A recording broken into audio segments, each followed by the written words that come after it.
நம்ம வந்து புதுசா ஒரு ஃபாரின் லாங்குவேஜ் யூஸ் பண்றோம் அப்படின்னு சொல்றப்ப கொஞ்சம் ஆன்ஷியஸா கொஞ்சம் நர்வஸ் ஆயிடுவோம். இது வந்து நேச்சுரல் தான்.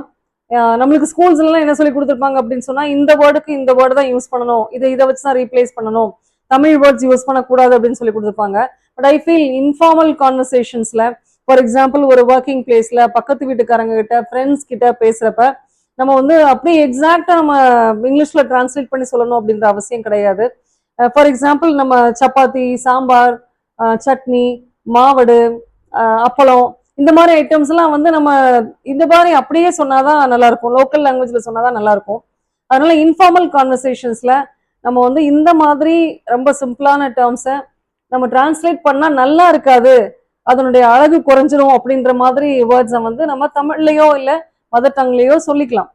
ஆனா ஒரு பிசினஸ் மீட்டிங்லயோ இல்ல உங்க சுப்பீரியர்ஸ் கூட, ஒரு ஹையர் அபிஷியல்ஸ் கூட நீங்க ஒரு மீட்டிங்ல பேசுறீங்களா, இல்ல அவங்க கூட நீங்க பர்சனலா பேசுறீங்களா, you have to use only your standard English. அந்த இடத்துல வந்து நம்ம இந்த இன்ஃபார்மல் வேர்ட்ஸை வந்து நம்ம யூஸ் பண்ண கூடாது. அந்த இன்ஃபார்மல் வேர்ட்ஸை நம்ம யூஸ் பண்றதுனால, அதாவது அந்த நேட்டிவ் லாங்குவேஜை ஒன் ரெண்டு வேர்ட்ஸ் நம்ம யூஸ் பண்றதுனால it doesn't mean you are talking in Tanglish.